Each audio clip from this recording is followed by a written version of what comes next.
Tyler Wilson was making his usual night patrol around the abandoned West Side Industrial Park when his flashlight caught a pair of haunting eyes reflecting from the darkness of an old warehouse.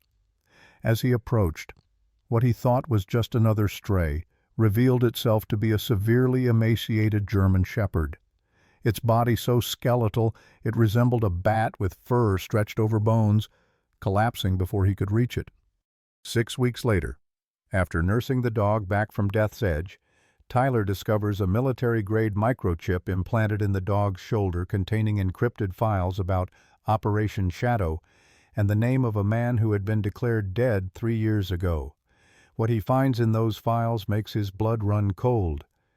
Leave a like and share your thoughts in the comments along with the city you're watching from now. Let's continue with the story. Pinewood. Maine wasn't the kind of place most folks would mark on a map. Once a thriving mill town with bustling streets and packed diners, it had wilted like so many small American towns when the industry packed up and moved overseas. Its 5,000 residents now lived among the ghosts of former prosperity, empty storefronts downtown with faded signs and the skeletal remains of the old paper mill rising above the tree line like a warning. The West Side Industrial Park sat on the outskirts, a collection of concrete buildings and rusted chain-link fences that nature was slowly reclaiming. It stood in stark contrast to the postcard-perfect town center with its white church steeple and colonial-era homes. Most locals avoided the area, claiming it had gone bad after the closures. But Tyler Wilson had always been drawn to forgotten places. At 42, Tyler carried his military background in every deliberate step and watchful glance. 15 years in the Marines had left their mark, not just the visible scar that ran from his left temple to jaw, earned in an Afghanistan firefight, but in the way he positioned himself in rooms back to the wall, eyes on exits and how he startled at sudden noises. Medical discharge papers called it PTSD, Tyler called it being prepared. His life had fallen into a simple rhythm: night security shifts, morning coffee at Leanne's diner, afternoons tending to his small farmhouse inherited from his grandfather. No wife, no kids. Just occasional Sunday dinners with his sister Sarah when she wasn't chasing stories for the regional newspaper. The locals respected him but kept a polite distance, sensing the invisible barrier he maintained between himself and the world. Dr. Rebecca Morrison was one of the few people Tyler spoke to regularly, though mostly about the various wildlife he encountered on patrol. The town veterinarian carried her own shadows, a divorce 3 years back and the loss of her young son in the same car accident that had left a thin white scar across her right cheek. Perhaps that's why she never pushed Tyler to talk more than he wanted to. Recognizing in him the same carefully constructed walls, Tyler found comfort in routine and solitude. He'd built his life around the predictable, the manageable, until the night those haunted eyes looked up at him from the darkness, and something long dormant inside him stirred back to life. The abandoned warehouse had always given Tyler an uneasy feeling. Building 14, once the packaging facility for the mill's paper products, stood apart from the others, its windows broken like missing teeth in a grimacing face. He'd reported teenagers breaking in there twice before, but tonight something different drew his attention, a strange, scratching sound from within and what looked like fresh marks on the rusted side door. His flashlight cut through decades of dust as he entered, the beam catching swirling particles in its path. "Security," he called out, voice echoing through the cavernous space. "Anyone in here needs to clear out now." The only response was his own words bouncing back at him, until a faint whimpering sound froze him mid-step. Tyler followed the noise to a far corner where shipping pallets had been stacked to form a crude shelter. His light caught those eyes first, amber reflections that seemed to float in the darkness before the outline of the animal took shape. The German shepherd lay on its side, ribs protruding so severely that Tyler initially thought he was looking at some kind of grotesque Halloween decoration, but then it blinked and tried to raise its head. "Jesus Christ," he whispered, kneeling slowly. The dog's coat, which should have been thick and lustrous, hung in patchy clumps revealing skin marked with what looked like surgical scars. Its legs seemed impossibly thin, trembling with the effort to move. When Tyler cautiously extended his hand, the dog made no attempt to bite, either too weak or too broken to defend itself. "It's okay, buddy. I'm not gonna hurt you." As he spoke, the dog's eyes locked onto his with an intelligence that sent a shiver down Tyler's spine. Then, as if the brief moment of connection had drained its last energy, the animal's head dropped and its eyes fluttered closed. Tyler had his truck parked less than 50 yards away. Without hesitation, he shrugged off his jacket, gently wrapped it around the barely breathing animal, and lifted him. The dog weighed almost nothing in his arms, a living skeleton that left Tyler wondering how it had survived at all. "Doctor." Rebecca Morrison answered her emergency line on the second ring, her voice thick with sleep. "Becky, it's Tyler Wilson. I found a dog. It's bad. Really bad." The urgency in his voice must have communicated everything she needed to know. "Bring him in now. I'll meet you there in 15. The small veterinary clinic sat dark and silent when Tyler pulled up. But moments later, Rebecca's headlights swept the parking lot as she arrived, still pulling a sweater over her nightshirt.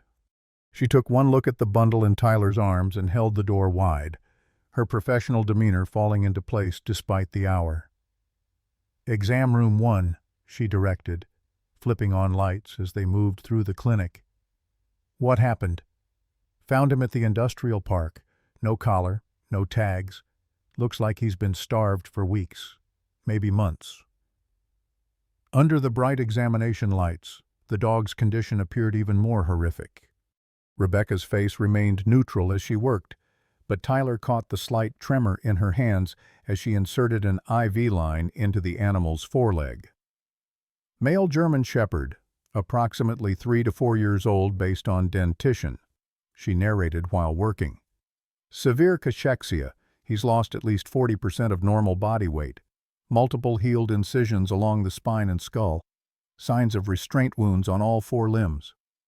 She paused, meeting Tyler's eyes. "This wasn't neglect. Tyler, someone did this deliberately."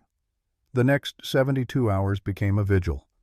Tyler called in sick to work for the first time in 5 years, catching naps on the clinic's waiting room couch between helping Rebecca with the dog's care. IV fluids, carefully measured nutrients, antibiotics for infected wounds, a methodical battle against death that seemed determined to claim its prize. Sheriff Frank Calloway stopped by on the second day, gray mustache twitching with displeasure as he surveyed the situation. "Not much I can do, Wilson. No witnesses, no tags, no chip as far as Doc can tell. Could have wandered in from anywhere." "Someone tortured this animal, Frank," Tyler argued, gesturing to the pattern of scars. "Look at this. These are surgical. Could be from a shelter spay-neuter gone bad. Could be an amateur backyard breeder, without evidence pointing to someone specific." The sheriff shrugged. "I'll file a report, but that's about all I can do." After Calloway left, Rebecca placed a gentle hand on Tyler's shoulder. "The sheriff's right about one thing. We need to check for a microchip more thoroughly when he's stabilized." On the third day, the dog opened his eyes and held Tyler's gaze for a full minute before drifting back to sleep. Something in that silent exchange cemented Tyler's resolve. "I'll take him," he told Rebecca that evening as she prepared another IV bag, "when he's stable enough to leave." Rebecca studied him with surprise. "You've never struck me as a dog person, Tyler." He couldn't explain it himself. The pull he felt toward this broken creature, the sense of recognition that transcended words.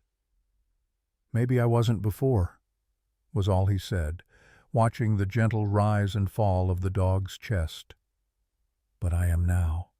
2 weeks crawled by in a blur of medication schedules, specialized feeding routines, and slow walks that grew incrementally longer as the dog gained strength.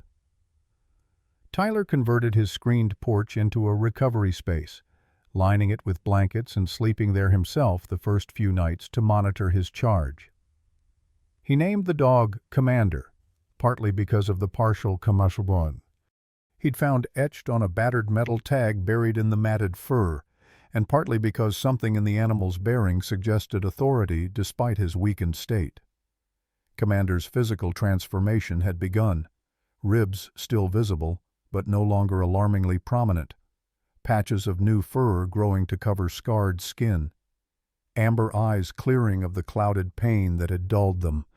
But the psychological wounds remained evident in his behavior, the way he startled at certain sounds, how he would sometimes freeze mid-stride as if hearing a command no one else could hear. On the 15th day, Tyler was making coffee when the television news caught his attention, a special report on veterans returning from overseas deployments. He turned up the volume slightly as he measured grounds, listening absently to the reporter interviewing a uniformed officer about training programs. The change in commander was immediate and alarming. At the sound of the officer's voice, the dog's head snapped up from his bed. His entire body tensed, ears forward, eyes locked on the television with an intensity that sent a chill through Tyler. Then came a series of behaviors so precise they seemed mechanical. Commander rose to a perfect sitting position, then lay flat on the ground with his muzzle between his paws, then rolled to his side, all without making a sound. "Commander," Tyler approached slowly, but the dog remained fixated on the television, trembling slightly. When the officer on screen said the phrase, "Stand down," Commander immediately relaxed, exhaling heavily as if released from some invisible restraint. Tyler reached for his phone and called Rebecca. "I need you to see something," he told her. "Something's not right with this dog." Rebecca arrived that afternoon, medical bag in hand, watching with narrowed eyes as Tyler replayed a recording of the news segment. Commander performed the exact same sequence of behaviors, responding to specific words or perhaps the particular cadence of the officer's voice. "That's a trained response," she confirmed, kneeling beside the now calm dog. "Military working dogs are taught command sequences, but this," she shook her head, "this is beyond standard canine training. It's like he's responding to code words." Her examination that day was more thorough than previous checkups, fingers probing gently along Commander's spine and across his shoulders where the most prominent scars remained. When she reached a spot between his shoulder blades, Commander flinched, and Rebecca's expression changed. "There's something under the skin here," she murmured. "I thought it was scar tissue before, but—" She reached into her bag for a handheld scanner, passing it over the area. "Tyler, he does have a microchip, but it's not in the standard location. That's why we missed it initially. It's much deeper than normal chips, too." The implications hung in the air between them. Standard pet microchips were the size of a grain of rice, implanted just under the skin. Whatever Rebecca had found had been deliberately concealed. "Can you remove it?" Tyler asked, one hand resting protectively on Commander's head. "Yes, but I'd need to do it at the clinic. Minor surgery." She hesitated. "Tyler, I think we need to know what's on this chip before we remove it. This dog isn't just a stray. Someone trained him for something specific."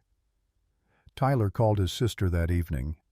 Sarah Wilson had built her reputation at the Eastern Maine Chronicle by untangling complicated stories no one else wanted to touch. Her investigative instincts were exactly what he needed now. "A mystery dog with a secret microchip," she said when he explained the situation. "Are you sure you haven't been watching too many late-night movies, Big Brother?" "I'm serious. Sarah, something happened to this dog. Something deliberate." Her voice softened. "Okay, I know someone in IT who might be able to help with the chip data. Bring it by after Rebecca removes it." Sheriff Calloway was less receptive when Tyler approached him at Leanne's diner the next morning. "Let me get this straight," he said, stirring a third sugar into his coffee. "You think your stray dog is what? Some kind of secret military experiment based on how it reacted to a TV show?" His bushy eyebrows rose toward his receding hairline. "Wilson, I respect your service and all, but this sounds like you've been spending too much time alone out on that farm. Frank, I know what trained responses look like. This isn't normal pet behavior." The sheriff sighed. "Look, even if there's something to this, which I doubt, what exactly do you want me to do? Launch an investigation because a dog sat at attention? I need more than that. At least look into any connections between the military and Pinewood. Any training facilities? Contractors? Anything. Wilson?" Calloway leaned forward, lowering his voice. "Take some friendly advice. Let sleeping dogs lie. Literally. In this case, whatever you think is going on probably isn't. And stirring up trouble won't do you any favors around here." That night, Tyler woke gasping from a nightmare. Fragments of sand and blood and the sound of helicopter rotors mixing with images of Commander strapped to a table, struggling against restraints. He sat up in bed, heart pounding, to find the dog watching him from the doorway, head tilted as if trying to understand Tyler's distress. "Just a dream, boy," Tyler murmured. But as Commander padded across the room and settled at the foot of his bed, Tyler couldn't shake the feeling that their nightmares might be connected somehow. The surgery to remove the microchip took less than 30 minutes. Rebecca placed the tiny metal object, slightly larger than standard pet identification chips, in a specimen container. "There's something unusual about this," she said, holding it up to the light. "It has an official-looking serial number stamped on it. Most pet microchips don't have visible markings like this." Sarah's IT contact confirmed her suspicion later that day.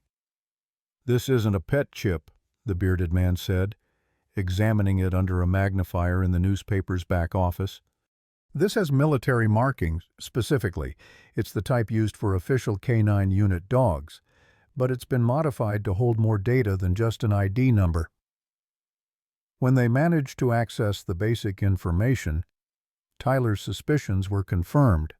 The file contained a service number, a code name, Commander, and a partial record of training at a facility whose name had been redacted. Most disturbing was the name listed as Handler Ethan Reynolds, with a date of death 3 years earlier. "So we have a military working dog with a dead handler," Sarah summarized, "showing signs of experimental procedures, found emaciated in an abandoned warehouse in Pinewood, Maine." She looked at her brother, eyes bright with the thrill of a developing story. "Tyler, what exactly have you gotten yourself into?"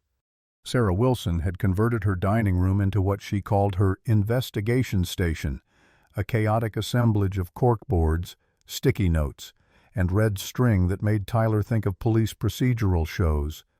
Commander seemed fascinated by the setup, watching intently as Sarah pinned photographs and documents to the board. Military working dogs are typically assigned to one handler for their entire service, Sarah explained, tacking up a printout of standard K9 training protocols she'd found online. "The bond between handler and dog is sacred in those units, so either Commander here was reassigned after Reynolds died, or Reynolds isn't actually dead," Tyler finished, scratching behind Commander's ears. The dog had gained nearly 20 pounds in the past 3 weeks, his coat beginning to regain some of its natural luster. The hollows behind his eyes had filled in, but the haunted look remained. "Exactly. I've requested Reynolds's service record through my military contacts, but it'll take time." Sarah stepped back from her board. "Meanwhile, we need to figure out why Commander ended up in Pinewood of all places. There's no military installation within 100 miles. Tyler frowned.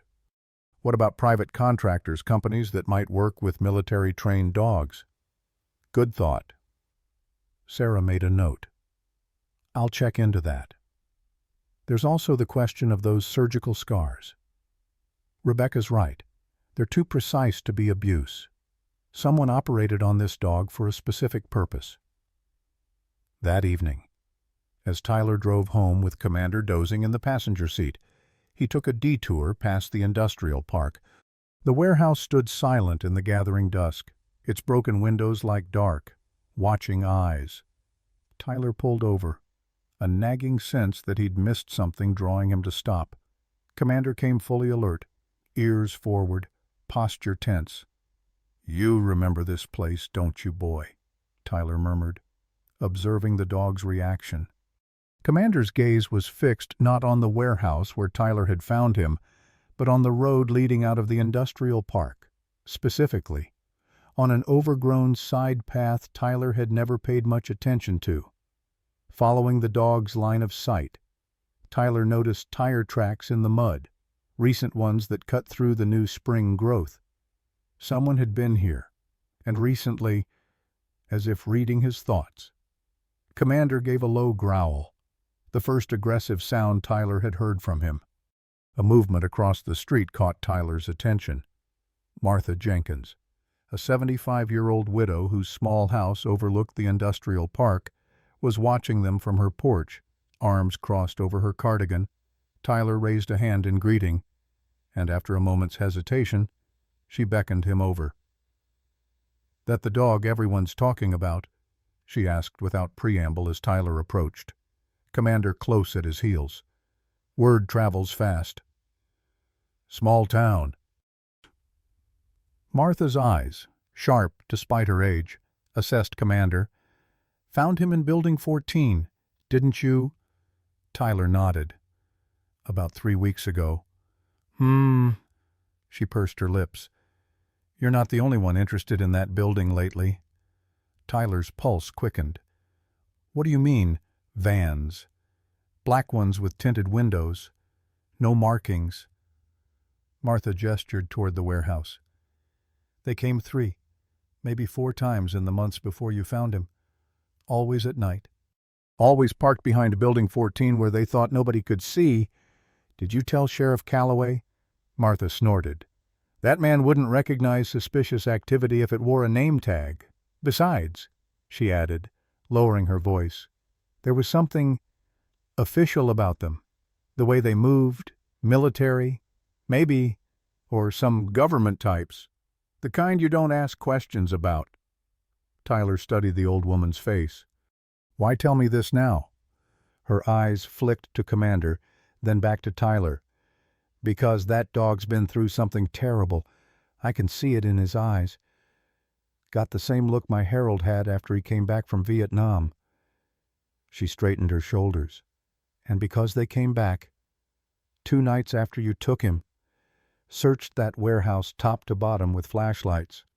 Seemed mighty upset about something they couldn't find." The implications of Martha's information followed Tyler home, settling like a weight on his shoulders as he watched Commander pace restlessly around the farmhouse.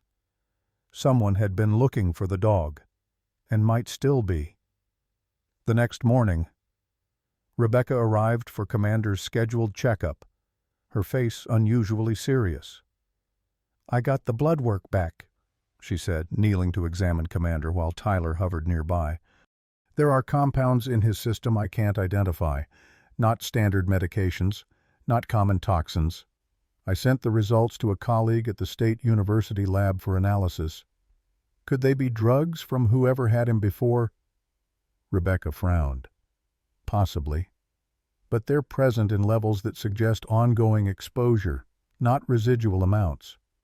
She looked up at Tyler. "Is there anything unusual about his food or water? Any supplements you've been giving him?" "Nothing. Just the prescription diet you recommended." Her examination continued in silence until she reached Commander's neurological assessment.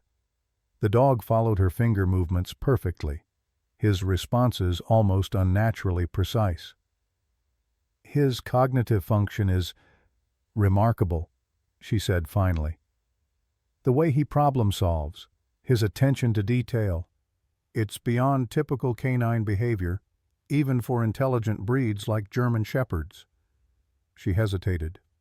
"Tyler, I don't want to sound dramatic, but it's almost as if someone attempted to enhance his natural intelligence somehow."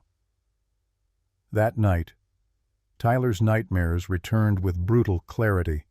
He was back in Afghanistan, pinned down under heavy fire, the taste of dust and fear thick in his mouth, but instead of his Marine unit, Commander was there, trying to drag him to safety as bullets kicked up sand around them.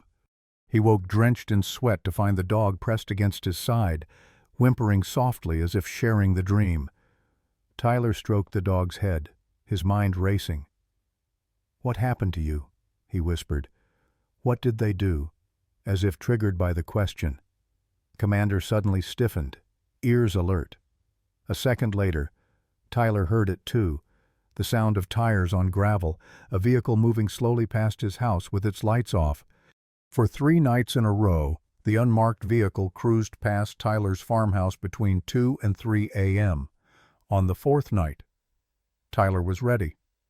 Positioned in the shadows of his porch with his camera, the photos he captured showed a black SUV with government plates, too distant to identify specific numbers. When he showed the images to Sarah, her journalist's instincts went into overdrive.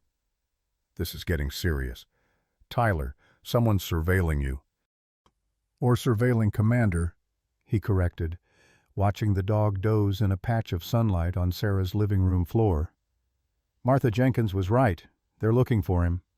Sarah's investigation had uncovered another piece of the puzzle, a connection between Ethan Reynolds and Northwell Research, a pharmaceutical company with a facility on the outskirts of Bangor, about 40 miles from Pinewood. Reynolds consulted for them after leaving active duty and before his reported death, she explained, adding a new document to her increasingly complex wall of information. They specialize in neurological medications, including some military contracts. You think they were experimenting on military dogs, testing drugs? It's a possibility.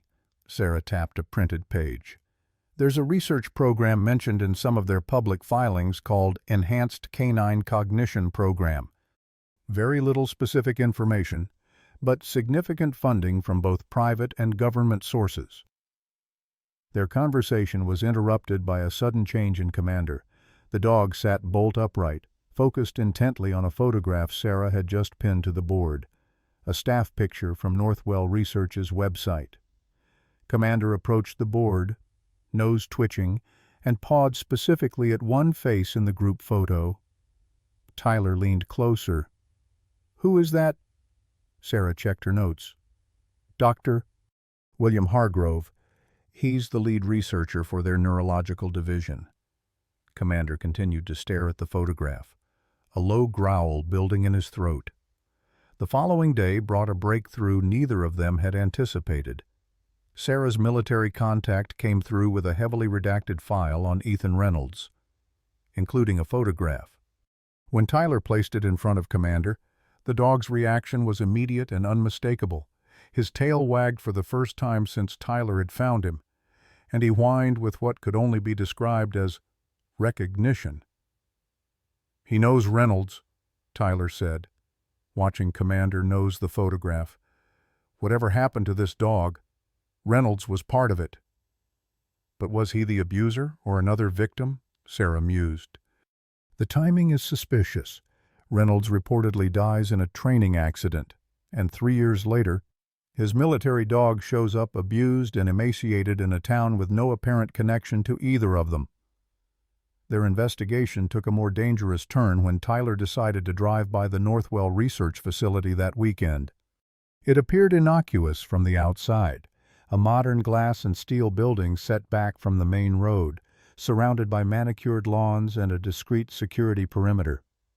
Tyler parked in a public overlook about a quarter-mile away, observing through binoculars. He hadn't planned to bring Commander, but the dog had become agitated when Tyler tried to leave him behind, scratching at the door and barking, behavior he'd never exhibited before.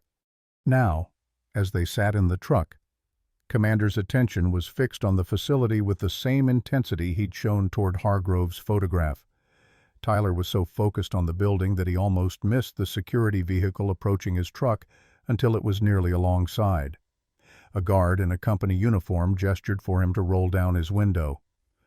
"This is private property, sir," the man said, eyes hidden behind mirrored sunglasses. "The overlook is for brief scenic viewing only." "Just enjoying the view," Tyler replied easily. "Public land, last I checked." The guard's gaze shifted to Commander, who had gone completely still in the passenger seat. Something in the man's posture changed, a subtle tensing that Tyler's combat-trained senses immediately registered as recognition. "Your dog needs to be leashed, even in your vehicle, when on county property," the guard said, his voice now clipped. "I'm going to need to see some ID." Tyler complied, watching the guard radio in his license information. The man's next words confirmed his suspicions. "We've had some animal rights activists causing trouble recently. Just making sure you're not affiliated with those groups." He handed the license back, but his attention remained on Commander. "Interesting-looking dog. German Shepherd. Rescue mutt." Tyler lied. "Bit of everything in him, probably." The guard studied Commander for another long moment before reluctantly returning to his vehicle. As he drove away, Tyler noticed him speaking urgently into his radio. "They made you," Tyler told Commander as they pulled away from the overlook. "Which means we're on to something."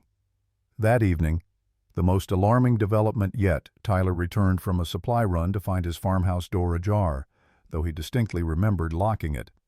Nothing appeared to be missing, but Commander's bed had been disturbed, and the dog himself was hiding under Tyler's desk. Trembling. A warning had been left on Tyler's kitchen table, a simple white card with typed text, "They're watching the dog." Tyler called Sheriff Calloway, who arrived looking irritated until he saw the card and Tyler's obviously disturbed home. "Someone broke in just to leave a cryptic note about your dog." Calloway ran a hand over his thinning hair. "Wilson, what exactly have you gotten yourself mixed up in?"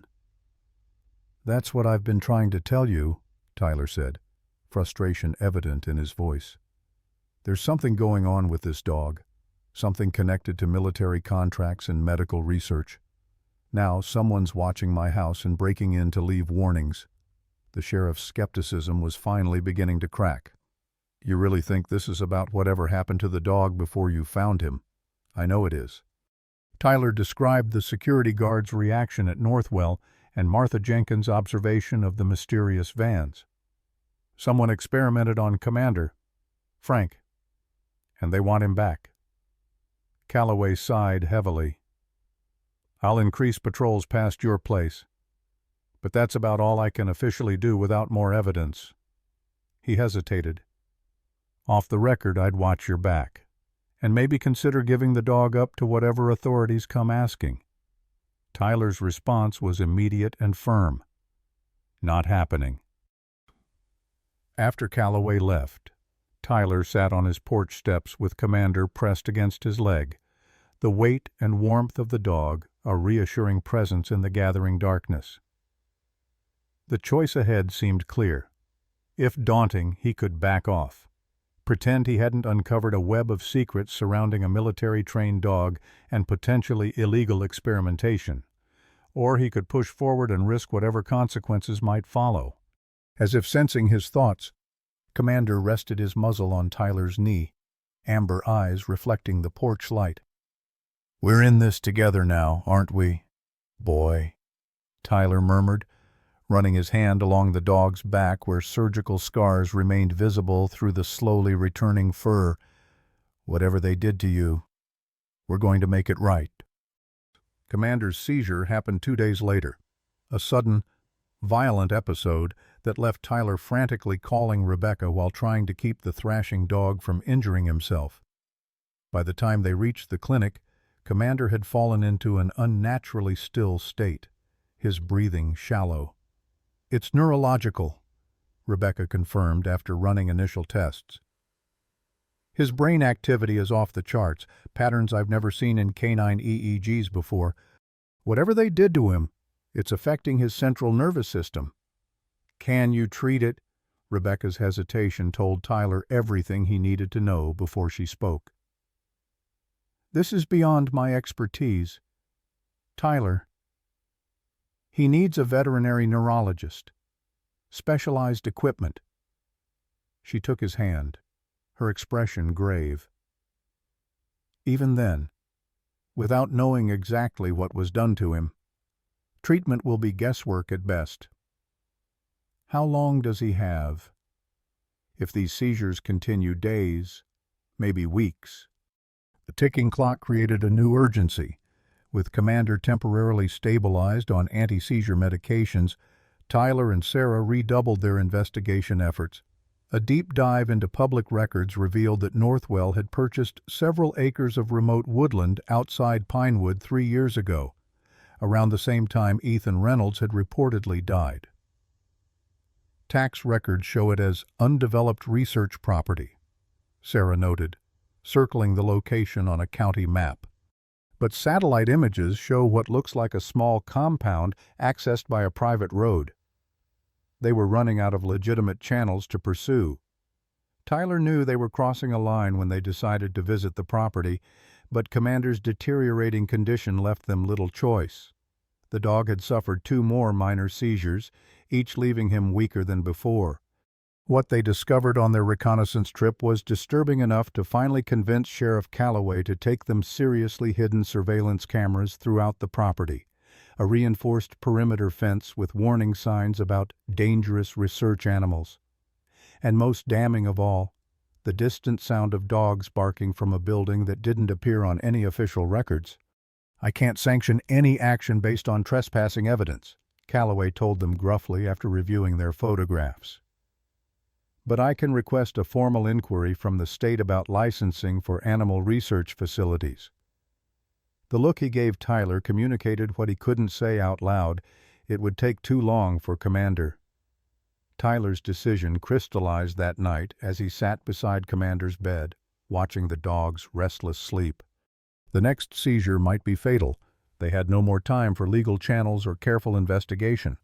Sarah had uncovered enough about the enhanced canine cognition program to suggest it involved experimental neuropharmacology well beyond what was publicly disclosed or legally permitted. "We need to go in," he told Sarah the next morning. "Find evidence of what they did to him so Rebecca can treat him properly.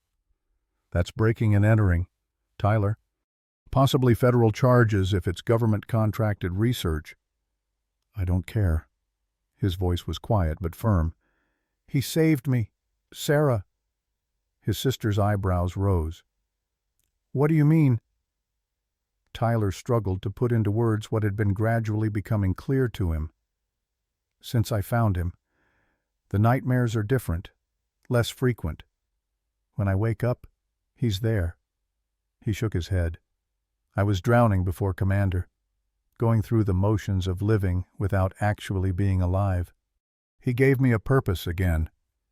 Sarah studied her brother's face, seeing the determination there. "Okay," she said finally. "But we do this smart. We get in, find documentation about his treatment, and get out. No confrontations." Tyler nodded. But they both knew if it came down to a choice between safe retreat and saving Commander, there was no question which path he would choose. Rebecca reluctantly agreed to join them, recognizing that Commander's specialized treatment records might be the only thing that could save him. "I'll be your medical interpreter," she said. "If we find his records, I'll need to understand them immediately." Their plan was set for the following night, a cloudy, moonless evening that would provide maximum cover for their approach to the hidden facility. What none of them anticipated was that Commander, despite his weakened state, would somehow understand their intentions and become insistent on accompanying them, whining at the door and retrieving his leash in his teeth. "He knows where we're going," Tyler realized, "and he wants to lead us." The forest surrounding Northwell's hidden facility seemed to swallow sound. their footsteps muffled by years of accumulated pine needles. Tyler led the way, Commander padding silently beside him despite the anti-seizure medication that had left him sluggish earlier that day. Rebecca followed close behind, medical bag slung across her body, with Sarah bringing up the rear, her journalist's notebook replaced by a digital camera with night vision capabilities.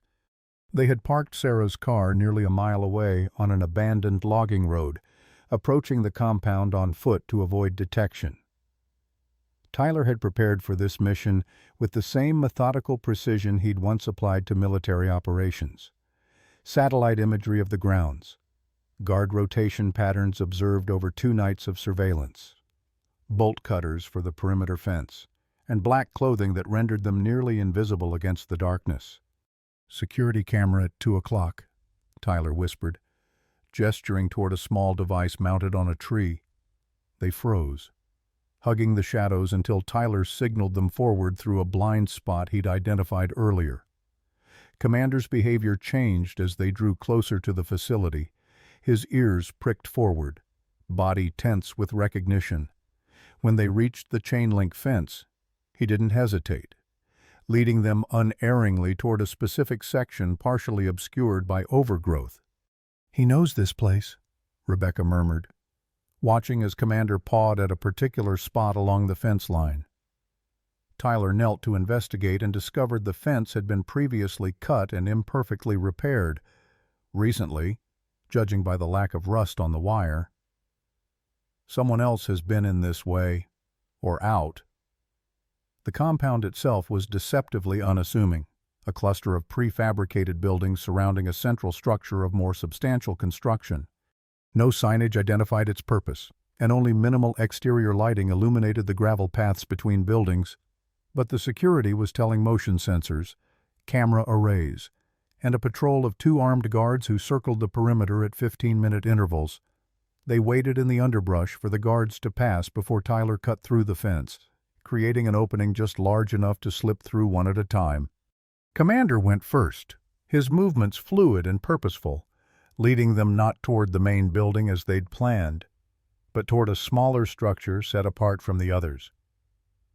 "We're following your lead, boy," Tyler whispered, trusting the dog's instincts over their limited intelligence. The door Commander led them to had a keypad lock, but Sarah produced a small device she'd borrowed from a hacker friend at the newspaper. "Should bypass most standard security systems," she explained, connecting it to the keypad. Seconds later, the lock disengaged with a soft click. The interior revealed a space that sent a chill down Tyler's spine, a kenneling facility with 6 runs, 3 of which contained German shepherds in various states of distress. Unlike typical kennels, each enclosure featured medical monitoring equipment and intravenous delivery systems connected to the dogs inside. The animals watched their entrance with an unnerving, focused intelligence that reminded Tyler of Commander's penetrating gaze. "My God," Rebecca breathed, moving immediately to examine the nearest dog, a female with a pattern of surgical scars similar to Commander's. "They're all part of the same program." Commander approached the kennels cautiously, exchanging what seemed like silent communication with the other dogs. There was recognition in their interaction, a shared experience Tyler could sense but not understand. "We need to find the records," Sarah reminded them, gesturing toward a glass-enclosed office at the end of the room. "And we should hurry. Those guards will be coming around again soon."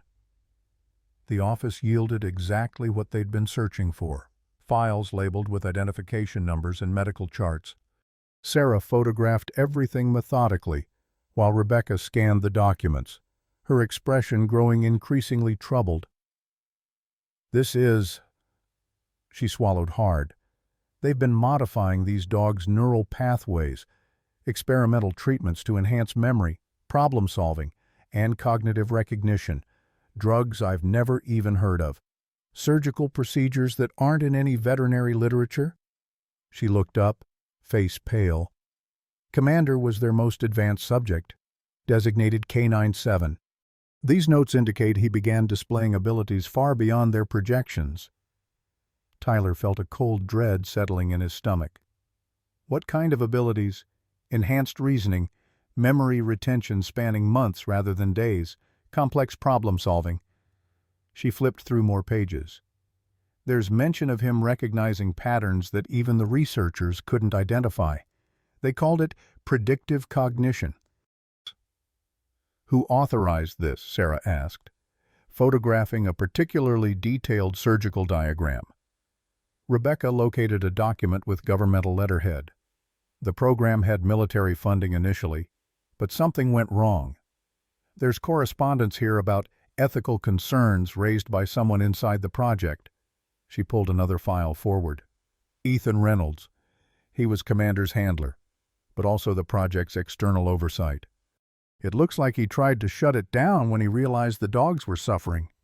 The sound of a door opening elsewhere in the building froze them in place.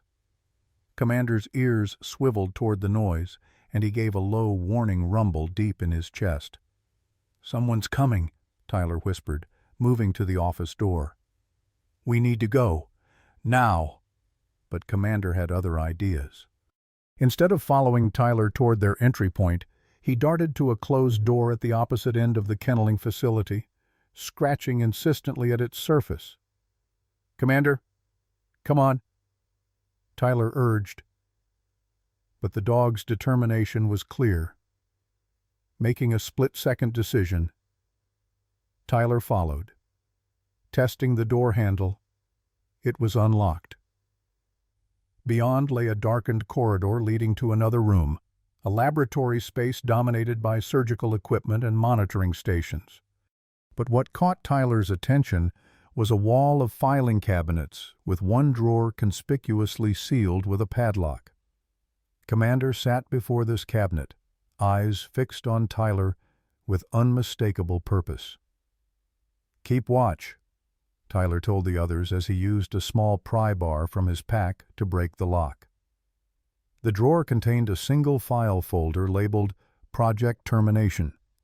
Inside was a detailed report written by Ethan Reynolds, documenting his growing concerns about the project's direction under Dr. William Hargrove's leadership. The final pages contained something even more damning, evidence that Hargrove had continued the experiments in secret after official authorization had been revoked, using private funding from unnamed sources interested in potential military applications. Most shocking of all was a death certificate for Ethan Reynolds, alongside internal memos discussing the containment of potential whistleblower situation. They killed him, Tyler realized with horror. Reynolds tried to expose them and protect the dogs, and they murdered him, Commander whined softly, pawing at the drawer again. Tyler reached deeper and found a small external hard drive taped to the back of the cabinet, Reynolds' insurance policy, hidden where only someone guided by one of his dogs might find it. The sound of voices grew closer. Multiple people approaching the kenneling facility. "We've got what we need," Sarah urged. "Let's go." They retraced their steps into the kennel area just as the main door began to open. Tyler pulled the others behind a supply cabinet. Commander pressed close against his legs. Perfectly silent. Dr. William Hargrove entered, accompanied by 2 security guards, even without having seen his photograph. Tyler would have recognized him by his bearing, the confident stride of a man accustomed to absolute authority. Tall and lean with silver hair and wire-rimmed glasses, he projected an aura of scientific detachment that made Tyler's skin crawl. "Sensor tripped on the east fence," one guard was saying. "Could be animals, but we should do a full sweep." "Check the other buildings first," Hargrove instructed, moving toward the office they'd just vacated. "I'll verify nothing's been disturbed here." It was only a matter of seconds before he would discover the broken padlock and missing files. Tyler caught Rebecca and Sarah's eyes, silently communicating their limited options. They could attempt to flee now and likely be seen, or wait and certainly be discovered. Commander made the decision for them, with deliberate purpose. He stepped out from their hiding place, placing himself directly in Hargrove's path. The scientist froze, disbelief washing over his features before giving way to calculating assessment. "K-9-7, he said softly. "Extraordinary. You've returned." He glanced toward the broken fence section, understanding dawning. "And you've brought friends?" Tyler stepped out, positioning himself between Hargrove and the others. "It's over. Doctor, we know what you've been doing. We have Reynolds' files and evidence of unauthorized experimentation." Hargrove showed no concern, merely adjusting his glasses. "Reynolds was a fool who couldn't appreciate the significance of what we'd achieved. These animals represent the next evolution in military support capabilities." He studied Commander with cold fascination. "Especially this one. Do you have any idea what this dog is capable of? The cognitive leaps he can make?" "I know you tortured him," Tyler replied, voice tight with controlled rage. "I know you killed a man to cover it up." "Regrettable necessities," Hargrove signaled to the guards who had drawn their weapons. "The project is too important to abandon over sentimental attachments to test subjects." "They're not test subjects," Rebecca interjected, stepping forward. "They're living creatures with rights under animal protection laws." Hargrove's laugh was dismissive. "Laws that don't apply to classified military research. Doctor Morrison. Rebecca Morrison. And I've documented every violation you've committed against these animals. Documented for whom no authority will touch this program once they understand its potential." Hargrove turned to the guards. "Secure them and contact security at the main facility. We'll need to move up the timetable for relocating the operation." What happened next unfolded with breathtaking speed. Commander, seeming to understand the threat, darted forward and knocked one guard off balance. In the moment of confusion, Tyler launched himself at the second guard, years of combat training taking over as he disarmed the man with practiced efficiency. Sarah had the presence of mind to grab the fallen guard's radio, preventing him from calling for backup, while Rebecca rushed to the kennel controls, releasing the 3 confined dogs. The animals immediately joined Commander, forming a protective circle around the humans who had freed them. Hargrove backed toward the laboratory door, reaching into his pocket. "This is unnecessary. We can come to an arrangement." "The only arrangement," Tyler said, advancing on him, "is you facing charges for what you've done." The scientist's hand emerged holding not a weapon, but a small remote device. "K-9-7 Protocol Omega. Stand down immediately." Tyler tensed, expecting Commander to respond to the command code as he had to the television broadcast. Instead, the dog growled, continuing his advance on Hargrove. "Impossible," Hargrove whispered, genuine fear replacing his clinical detachment. "The conditioning is irreversible." "He has a name," Tyler said. "It's Commander, and he doesn't take orders from you anymore." Hargrove's composure shattered. He slammed his hand against a wall panel, triggering an alarm that immediately began wailing throughout the compound.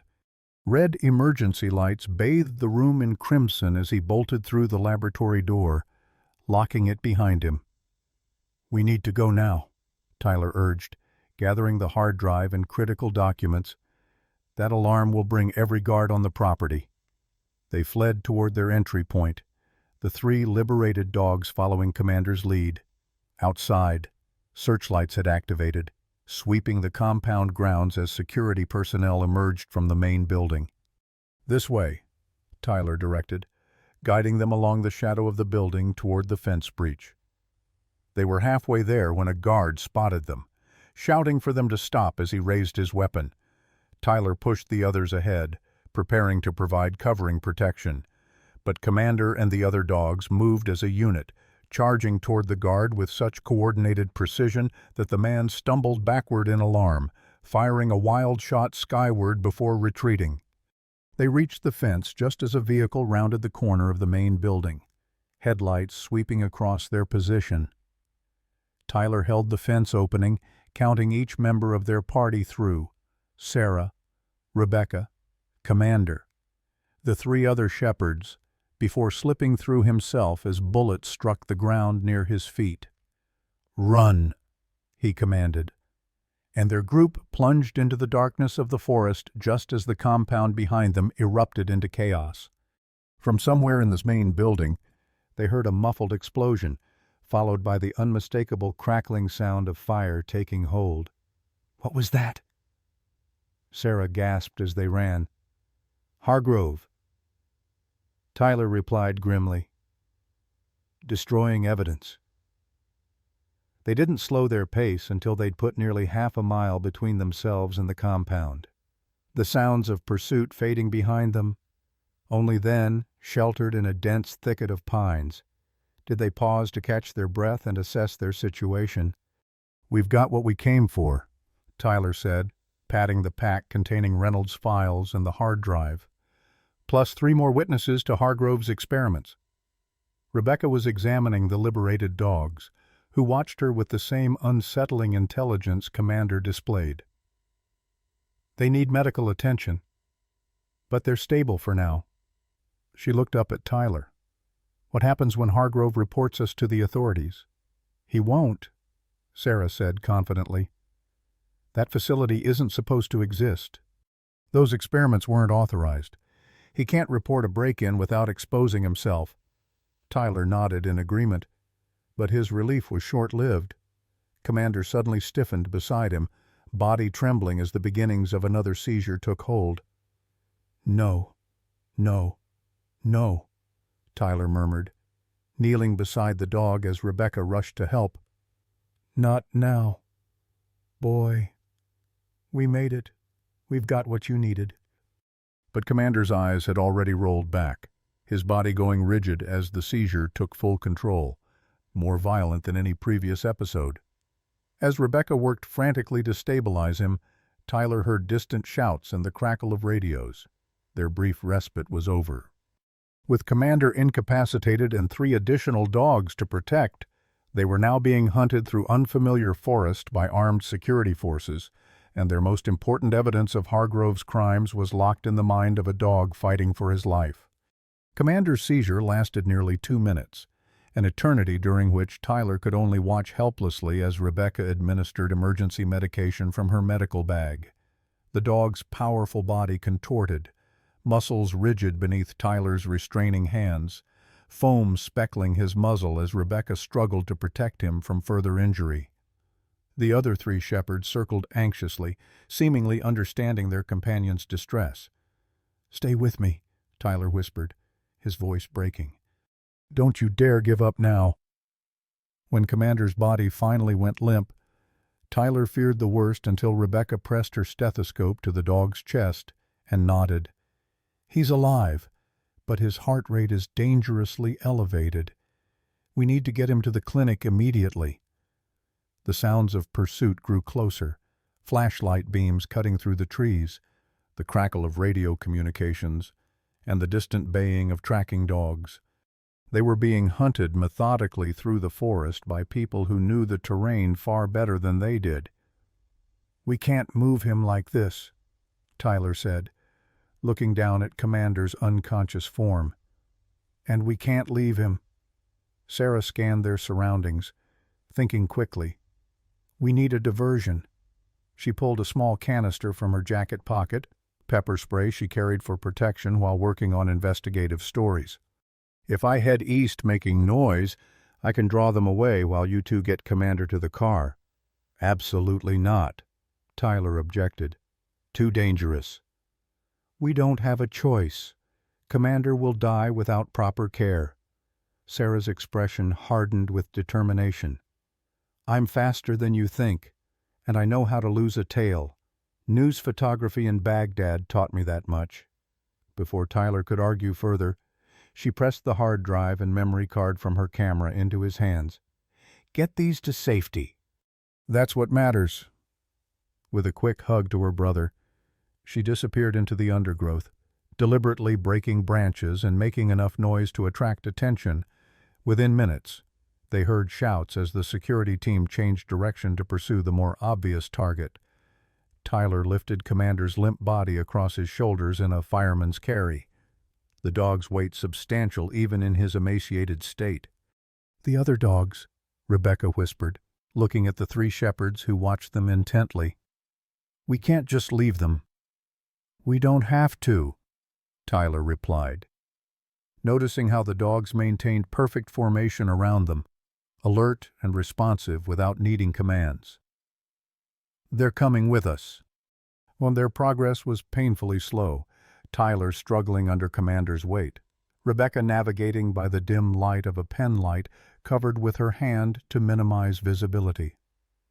The 3 other dogs moving like shadows through the underbrush. What should have been a 40-minute hike stretched to nearly 2 hours, each step measured against Commander's increasingly labored breathing. They reached Sarah's car without encountering any pursuit, but Commander's condition had deteriorated alarmingly. His breathing was shallow and irregular, limbs occasionally twitching with aftershocks of the seizure. "He's not going to make it to the clinic," Rebecca said as they gently placed him in the back of the SUV. Her voice was clinical, but Tyler could see the emotion she was fighting to control. "The neurological damage is too severe." "There has to be something," Tyler insisted, helping the other 3 dogs into the vehicle. "The files we took, there must be treatment protocols, medication information." "Even if there is, we don't have access to their specialized pharmaceuticals. These were experimental compounds." "Tyler." The drive back to Pinewood passed in tense silence, broken only by Commander's labored breathing and Rebecca's quiet instructions as she monitored his vital signs. Tyler kept glancing in the rearview mirror, searching for headlights that might indicate pursuit, but the rural roads remained empty. Either Sarah had successfully diverted them, or Hargrove had decided to cut his losses and destroy whatever evidence remained at the facility. Tyler's farmhouse appeared dark and unwelcoming as they pulled into the driveway. He carried Commander inside, laying him gently on the living room sofa while Rebecca connected a portable oxygen unit she'd brought from her clinic. The other 3 dogs settled on the floor nearby, their eyes never leaving Commander. "I need to try something," Rebecca said, pulling vials from her medical bag. "It's a modified anti-seizure protocol, not what they were using in the lab, but it might stabilize him temporarily." Tyler watched as she worked, administering injections and adjusting the oxygen flow, her movements precise despite the emotion evident in her eyes. Commander remained unresponsive. His once vibrant presence diminished to shallow breaths and occasional tremors. An hour passed with no improvement. Then 2. Tyler sat on the floor beside the sofa, one hand resting on Commander's chest to feel each heartbeat, as if his touch alone could keep it going. "Tyler," Rebecca said softly around 3 a.m., her expression conveying what she couldn't bring herself to say. "No." He shook his head. "He's fighting. I can feel it. His organs are shutting down. The seizure was too severe, too prolonged." She placed her hand over his. "The kindest thing now would be to end his suffering." The suggestion hit Tyler like a physical blow. "After everything he's survived, everything he's shown us." His voice cracked. "He led us to that facility. He found Reynolds' evidence. He knew exactly what he was doing." "I know," Rebecca whispered, tears finally breaking through her professional composure. "And that's why we shouldn't let him suffer.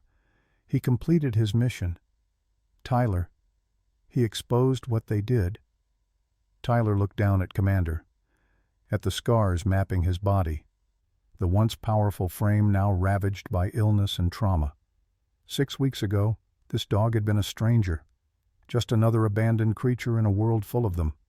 Now, Tyler couldn't imagine his life without Commander's steady presence, his intelligent eyes, his uncanny ability to understand exactly what Tyler needed before he knew it himself. "Can I have a few minutes?" he asked, not trusting himself to say more. Rebecca nodded and stepped outside to make a phone call, giving Tyler privacy for his goodbye. "Hey, boy," Tyler whispered, stroking Commander's head. "You did good. Better than good." His throat tightened. "I know you were trying to tell me something from the beginning. I just wish I'd figured it out sooner." Commander's eyes remained closed, but Tyler could have sworn he felt a slight pressure against his hand, the faintest response to his voice. "I was lost before you found me," Tyler continued, the words coming easier now that they were just between the two of them. "Going through the motions, but not really living. You changed that." He swallowed hard. "You saved me. Commander, I wish I could have saved you too." When Rebecca returned, her eyes red-rimmed but composed, Tyler nodded silently.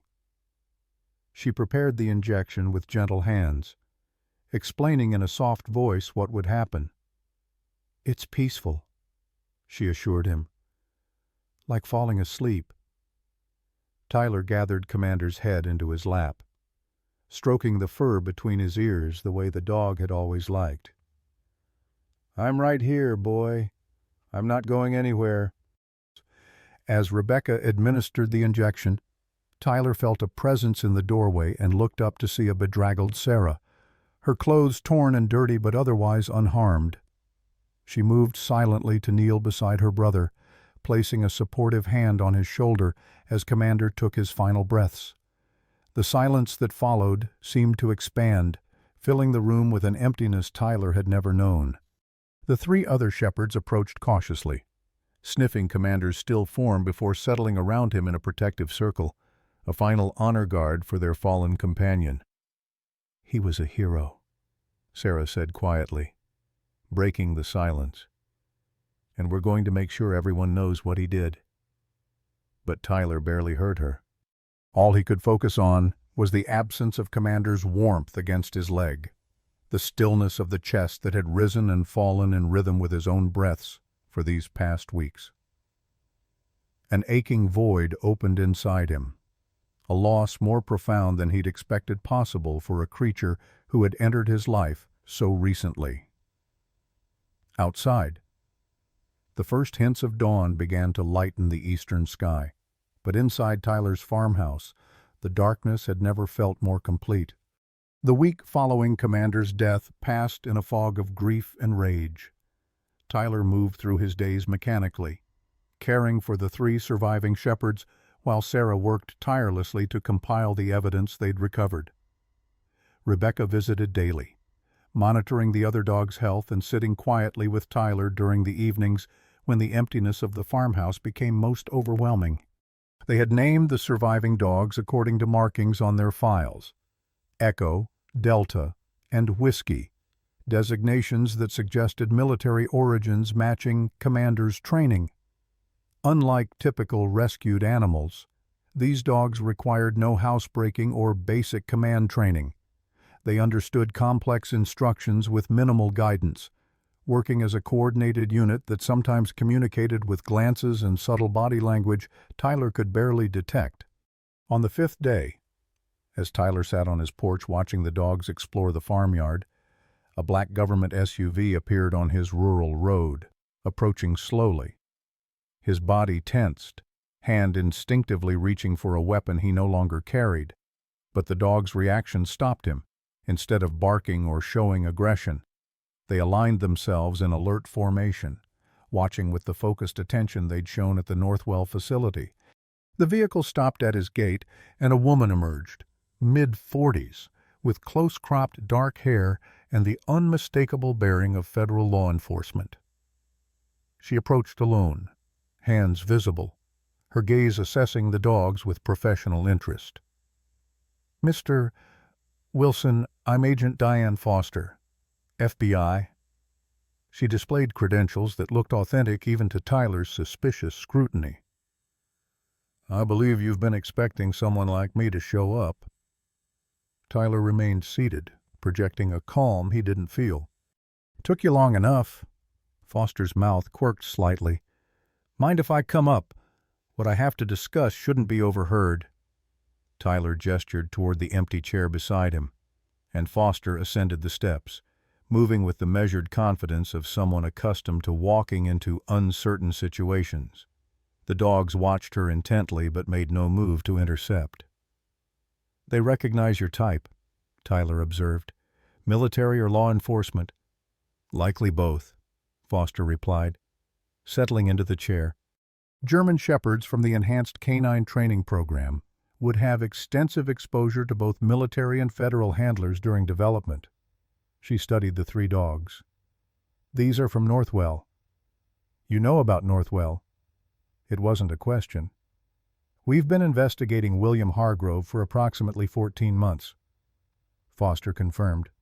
Started as a financial inquiry into research fund misappropriation, but evolved into something more significant when we began finding connections to banned medical testing protocols. You knew what he was doing to those dogs. Tyler's voice hardened.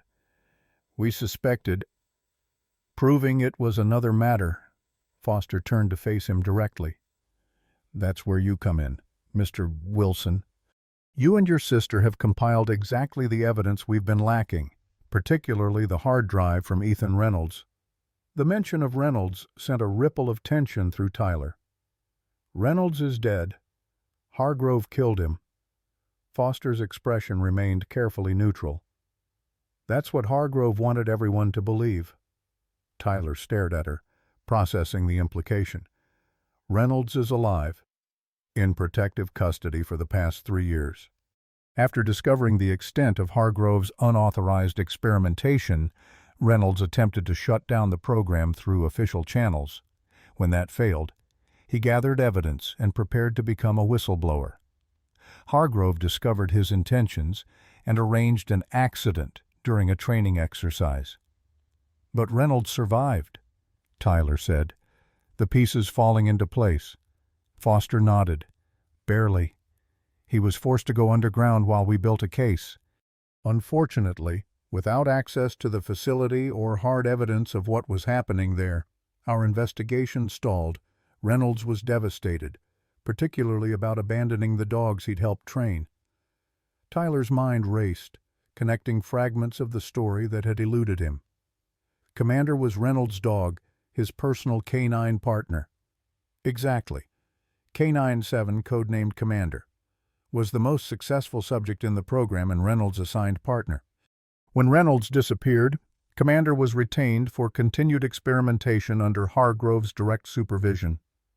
Foster's professional demeanor slipped briefly, revealing genuine emotion. Reynolds never stopped trying to rescue him. Then why didn't he? Tyler demanded, anger flaring. Why was Commander abandoned in that warehouse, starving to death? Because Reynolds finally managed to infiltrate the facility and free him, but was discovered in the process. He barely escaped himself and couldn't transport Commander safely. The rendezvous plan failed when Reynolds was forced to flee the area to avoid Hargrove's security team. Foster's gaze softened slightly. He's been tormented by what happened. When we learned a German Shepherd matching Commander's description had been found in Pinewood, he insisted on being involved in the follow-up. Tyler absorbed this information in silence, watching the 3 surviving dogs who had settled into a perfect triangle formation on his lawn, maintaining vigilant observation of their surroundings. Commander should have been with them, would have been, if circumstances had been different. I want to meet him, Tyler said finally. Reynolds. I want to hear his side directly. Foster nodded, seemingly having anticipated this request. He's waiting. But first, we need to discuss the evidence you recovered and your break-in at the Northwell facility. For the next hour, Tyler provided a detailed account of everything they'd discovered, from finding Commander to infiltrating the hidden research compound. Foster took minimal notes, asking occasional clarifying questions but mostly listening with focused attention. "What about Hargrove?" Tyler asked when he'd finished. "Has he been arrested?" "Hargrove disappeared the night of your break-in. The facility was largely destroyed by fire, though our forensic team recovered enough to corroborate your findings." Foster's expression darkened. "We believe he had contingency plans in place. Offshore accounts, false identity documentation. We're tracking several promising leads.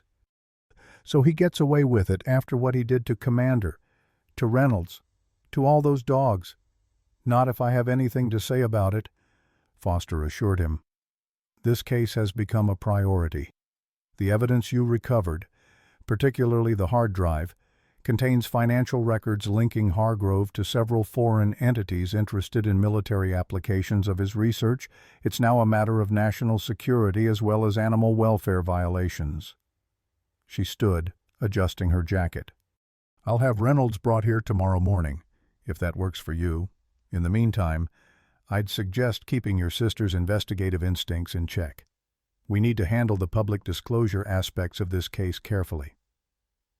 After Foster departed, Tyler called Sarah immediately. Her reaction to the news about Reynolds mirrored his own initial disbelief, quickly transitioning to journalistic excitement about the developing story. "This changes everything," she said. "If Reynolds is alive, his testimony combined with the documentation we found—" "Could you focus on what matters for a minute?" Tyler interrupted. "Commander was his dog, Sarah, his partner, and he left him in that warehouse." Sarah's voice softened. "We don't know the full story yet. Tyler, let's hear him out before passing judgment." The following morning dawned clear and cold, a pristine October day that seemed incongruous with the tension building inside Tyler as he waited on his porch. The three shepherds had been unusually restless since sunrise, moving in coordinated patterns around the property perimeter as if expecting visitors long before the sound of approaching vehicles reached Tyler's ears. Two SUVs appeared on the rural road, stopping at his gate.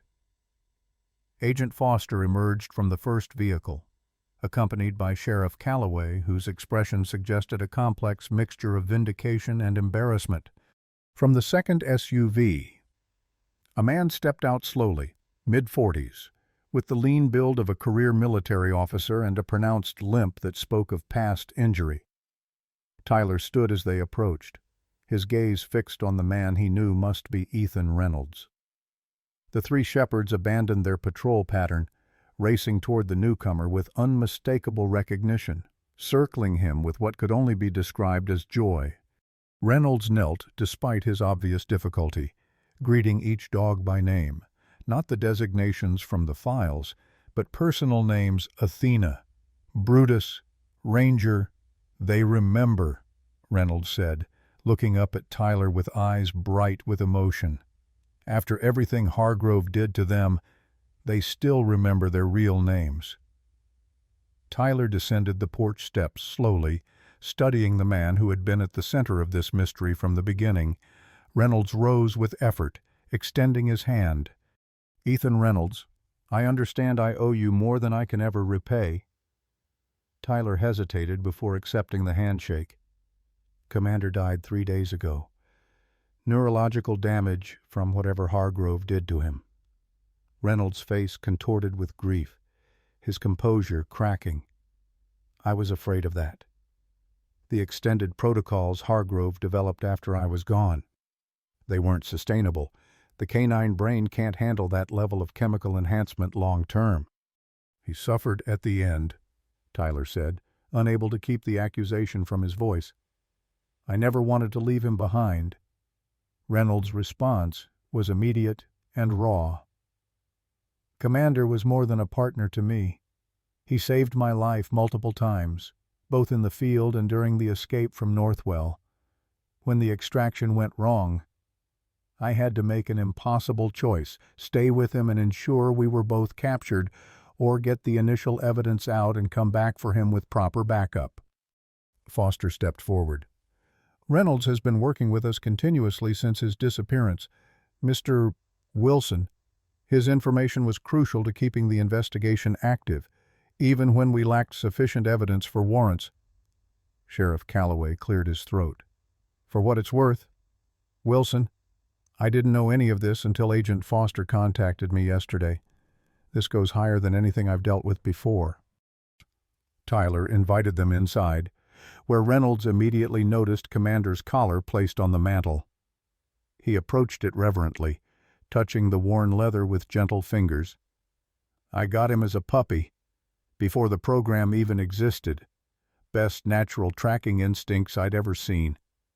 Reynolds turned to Tyler, his composure recovered but grief still evident in his eyes. When the enhanced canine program started, it was legitimate research, cognitive training, scent discrimination, specialized communications. Nothing invasive or harmful. Hargrove changed that when he saw the military contract possibilities. Over the next hour, Reynolds filled in the gaps in their understanding, how the program had evolved from ethical cognitive enhancement to Hargrove's increasingly aggressive experiments using neural stimulants and surgical modifications, how Reynolds had documented the abuses and attempted to report them through proper channels, only to find Hargrove's connections reached into the highest levels of the military contractor world. The falsified accident, his months of recovery in an FBI safe house, and the agonizing decision to work methodically toward justice rather than attempting a reckless rescue. I tried to get Commander out 3 times, Reynolds explained, his voice heavy with regret. The last attempt almost worked. I got him as far as the warehouse, but Hargrove's security team was closing in. Commander was still sedated from the medications I used to mask his vital signs during extraction. I had to leave him with emergency supplies and a pickup plan, but then everything went wrong. He was half-starved when I found him, Tyler said. No supplies, nothing. Reynolds nodded, pain evident in his expression. Hargrove's team must have found the cache I left. I had a contact scheduled to retrieve Commander 48 hours after extraction, but that person never reported back.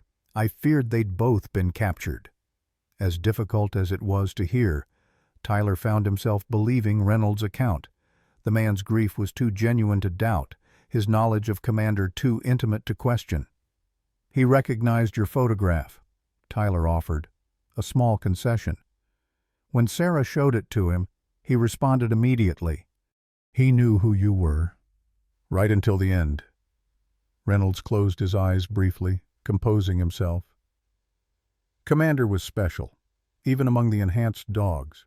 His cognitive abilities exceeded all projections, problem-solving, memory retention, causal reasoning, but more importantly, he had heart, loyalty that went beyond training. He looked at Tyler directly. He chose you. That matters to me more than you can know. As painful as the conversation was, it provided answers Tyler had been seeking since finding Commander in that abandoned warehouse. What remained now was the question of justice.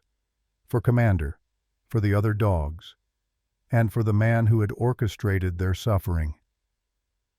Hargrove won't get away, Foster assured them before departing. The evidence you recovered has already led to freeze orders on accounts in 3 countries. He's running, but with nowhere to hide. After the officials left, Reynolds remained behind, sitting quietly with Tyler on the porch as afternoon faded toward evening. The 3 shepherds, now restored to their original names, lay at Reynolds's feet, occasionally glancing up at him with the devoted attention of dogs reunited with their person. I'd like to help with them, Reynolds offered tentatively. Their rehabilitation, their future, I owe them that much. Tyler studied the man beside him, a fellow soldier who had fought his own kind of war these past 3 years, carrying wounds both visible and hidden. Commander would have wanted that, he said finally. The words both acknowledgment and beginning of forgiveness. 3 months after Commander's death. The first snow of winter dusted Tyler's farmhouse with a crystalline blanket that glittered in the morning sun. The property had transformed in ways Tyler could hardly have imagined when he'd first carried a skeletal German shepherd through his door. What had once been a Spartan bachelor's retreat now bustled with purposeful activity. the barn converted into a rehabilitation facility for working dogs, the fenced pasture serving as a training ground, and the farmhouse itself filled with the comfortable chaos of a place where humans and canines coexisted as equals. Tyler stood on the porch, coffee mug warming his hands as he watched Ethan Reynolds lead Athena, Brutus, and Ranger through a morning exercise routine.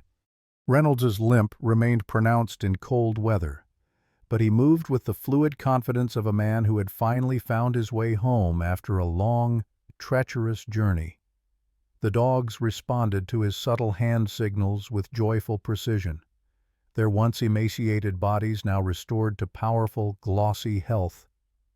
"They're looking good," Rebecca observed, stepping through the door to join Tyler. She handed him a cinnamon roll still warm from the oven, her shoulder brushing comfortably against his. "Ranger's limp is almost gone." Tyler nodded, taking the pastry with a grateful smile. Rebecca's presence in his life had evolved gradually from professional care for Commander to something deeper neither of them had expected. She now spent most evenings at the farm, and her practical compassion had become as essential to the sanctuary's development as Tyler's determination or Reynolds' expertise. "The new dog arrives today," Tyler reminded her, though he knew she hadn't forgotten. "Sarah's bringing her from the airport this afternoon." The aftermath of their discovery at Northwell had rippled outward in ways that continued to unfold. Sarah's carefully crafted exposé, published only after the FBI had secured their case, had drawn national attention to the Enhanced Canine Cognition Program and its abuses. The story had prompted investigations into other military animal programs and unearthed similar, if less extreme, ethical violations across multiple facilities. More importantly for Tyler and Reynolds, it had created a network of contacts helping them locate and rescue other dogs from the program who had been dispersed when Hargrove went underground. Today's arrival would be the fourth such rescue, a female shepherd discovered at a private security firm in Arizona, displaying the same distinctive surgical scars and enhanced cognitive abilities as Commander and the others. The sanctuary hadn't been Tyler's idea initially. He'd planned to help rehabilitate Athena, Brutus, and Ranger until they could be placed in appropriate homes. But Reynolds had helped him recognize that these weren't ordinary dogs who could thrive in typical family environments. Their unique abilities and experiences had set them apart, creating needs that few could understand or accommodate. They deserve a place where they're valued for who they are, not what was done to them, Reynolds had argued during the long evenings they'd spent planning while the dogs slept at their feet. A sanctuary where they can use their abilities constructively without being treated as experiments or weapons. The financial settlement from the government, compensation for Tyler's role in exposing the illegal program, had provided the seed money. Rebecca's veterinary expertise and Reynolds's specialized knowledge of military working dogs formed the foundation of their rehabilitation protocols. Sarah's continued reporting kept public attention focused on the case, ensuring transparency and accountability where secrecy had once enabled abuse. Sheriff Calloway had become an unlikely ally, using his local influence to smooth over bureaucratic obstacles and occasionally turning a blind eye to the sanctuary's more unorthodox methods.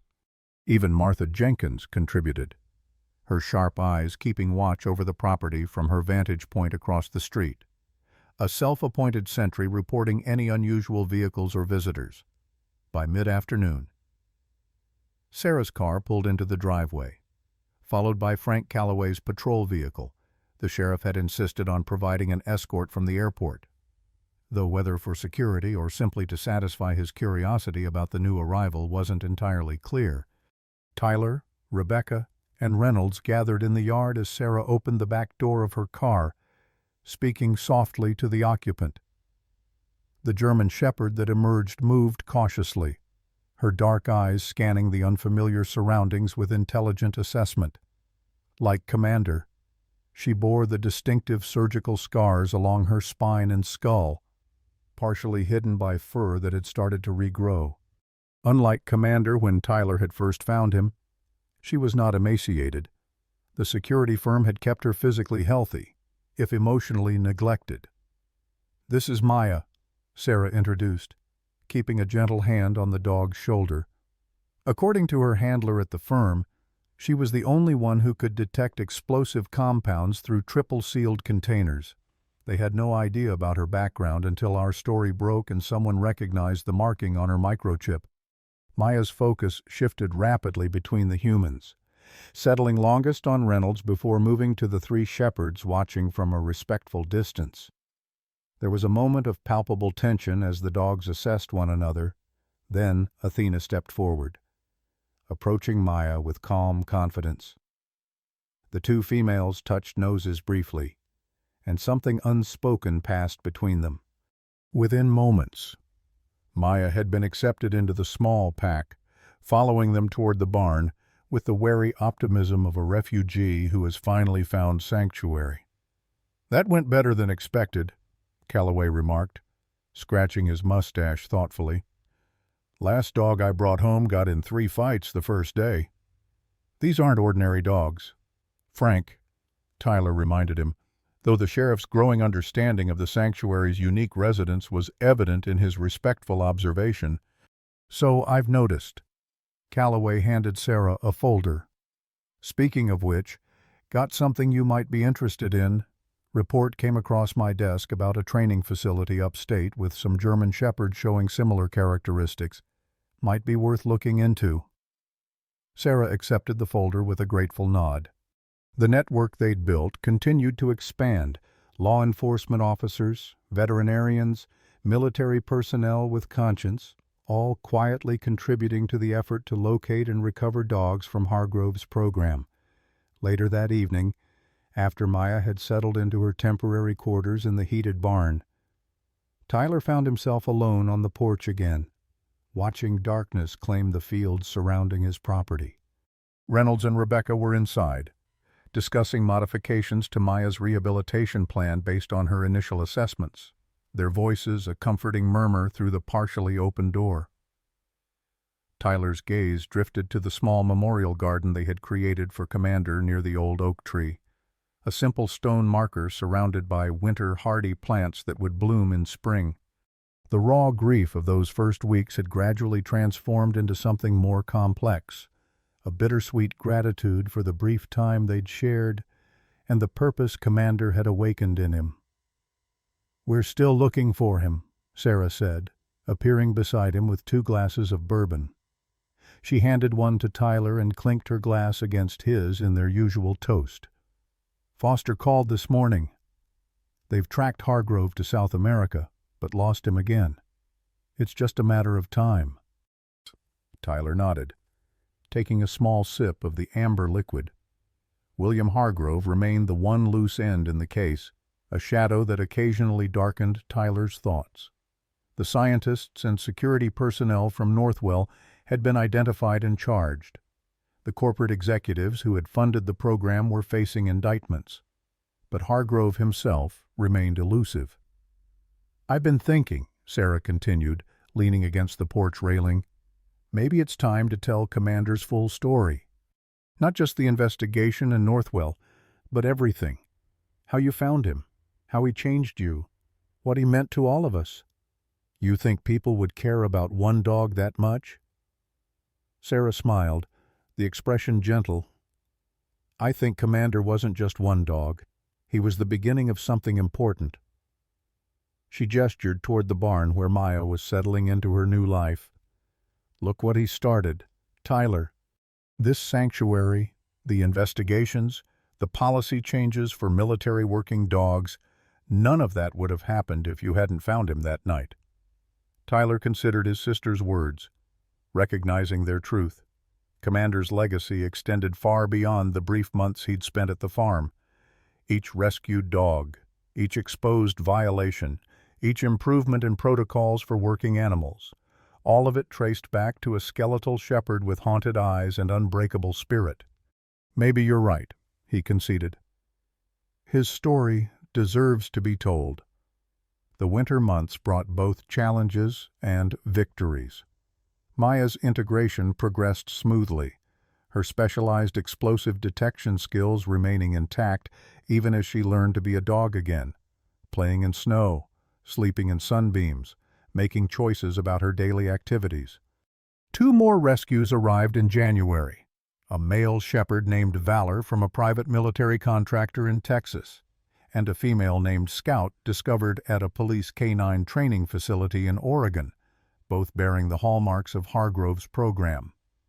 Reynolds' expertise proved invaluable as they developed individualized rehabilitation plans for each dog, addressing both the physical after-effects of the experiments and the psychological impact of their experiences. Rebecca's veterinary practice gradually shifted towards specialized care for working dogs, bringing her to the farm almost daily. The transition from professional relationship to personal one happened so naturally that Tyler could hardly pinpoint when exactly Rebecca had become essential to his happiness rather than just Commander's welfare. In February, as winter's grip began to loosen, Agent Foster arrived unannounced at the farm, her government vehicle raising a trail of dust along the thawing driveway. Her expression as she approached the house told Tyler everything he needed to know before she spoke.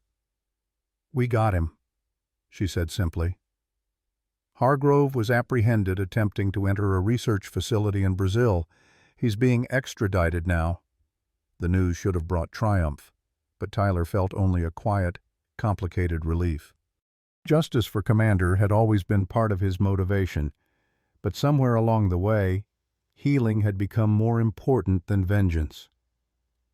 "Will you testify?" Foster asked as Tyler offered her coffee in the kitchen where Reynolds and Rebecca were reviewing medical records. "If needed." Tyler agreed. "But the evidence speaks for itself, doesn't it?" Foster nodded, accepting the steaming mug. "The documentation you recovered was comprehensive. Between that and Reynolds's testimony, conviction is all but certain. Still, a first-hand account of Commander's condition would help the jury understand the real impact of what Hargrove did." Tyler glanced through the window to where the dogs were playing in the yard, Athena and Maya racing in wide circles while Brutus and Ranger engaged in a good-natured tug-of-war. Valor and Scout watched from the porch steps, still acclimating to their new environment but visibly relaxed in ways they hadn't been upon arrival. "I'll do whatever helps the dogs," Tyler decided. "The ones we have now, and any others still out there." Spring arrived with a burst of renewal that seemed symbolically appropriate. The memorial garden bloomed around Commander's marker, pale blue forget-me-nots creating a living carpet beneath the oak tree's new leaves. The sanctuary had been officially established as a non-profit organization, with Reynolds as head trainer, Rebecca as veterinary director, and Tyler as the steady heart of operations. On a perfect April morning, exactly 6 months after Commander's death, Tyler rose before dawn and walked alone to the memorial garden. The air carried the scent of warming earth and new growth, birds calling from newly leafed branches overhead. He knelt beside the simple stone, tracing the engraved name with his fingertips. "We're doing good work, boy," he said softly, continuing the one-sided conversations that had become a private ritual. 7 dogs rescued now. More coming. Reynolds says each one shows us something new about what you were all capable of. The breeze stirred the flowers surrounding the marker, creating waves of blue that seemed to ripple outward like the expanding influence of Commander's brief life. In the distance, Tyler could hear the morning activities beginning, Reynolds' voice calling instructions, dogs barking in response, Rebecca's car pulling into the driveway. "I thought finding you was chance," Tyler continued, "but Sarah says there's no such thing. She thinks you found me, that you knew exactly what you were doing when you held on long enough to lead us to that facility." He smiled slightly. "She might be right. You were always one step ahead of the rest of us." As the sun crested the eastern tree line, casting long golden rays across the farmyard, Tyler rose to his feet. The day ahead would be full, a new rescue arriving from Florida, reporters coming to document the sanctuary's work, training sessions and veterinary checkups to oversee. The life he had stumbled into when he found a dying dog in an abandoned warehouse had become richer and more purposeful than anything he could have imagined for himself. "Thank you," he said simply to the quiet garden, before turning toward the house where his extended family, human and canine, waited. Behind him, the forget-me-nots caught the morning light, their tiny blossoms turned toward the sun like so many watchful eyes, blue as the sky, steadfast as memory, and full of quiet promise. Just like the extraordinary dog who had led Tyler from darkness into an unexpected dawn. When Tyler Wilson found that emaciated German shepherd, skeletal as a bat with fur stretched over bones, he was simply doing his job. He couldn't have known that this broken creature would lead him from the emptiness of his existence toward healing and purpose. Commander's story reminds us that sometimes it's in saving others that we save ourselves. As we age, many of us understand loss all too well: the empty chairs at our tables, the silence where laughter once filled our homes, the purpose that retirement can sometimes steal away. But Commander's legacy speaks to something powerful in the human spirit. It's never too late to begin again, to find meaning in unexpected places, to create family from strangers. The sanctuary that grew from one man's connection to one suffering dog now heals both animals and people. In our golden years, when society often tells us our most meaningful contributions are behind us, Commander's story challenges us to recognize that wisdom, compassion, and purpose aren't diminished by age, they're enriched by it. Sometimes the most profound second acts begin with simply noticing suffering and refusing to look away. In reaching out to heal another's pain, we often discover our own path forward.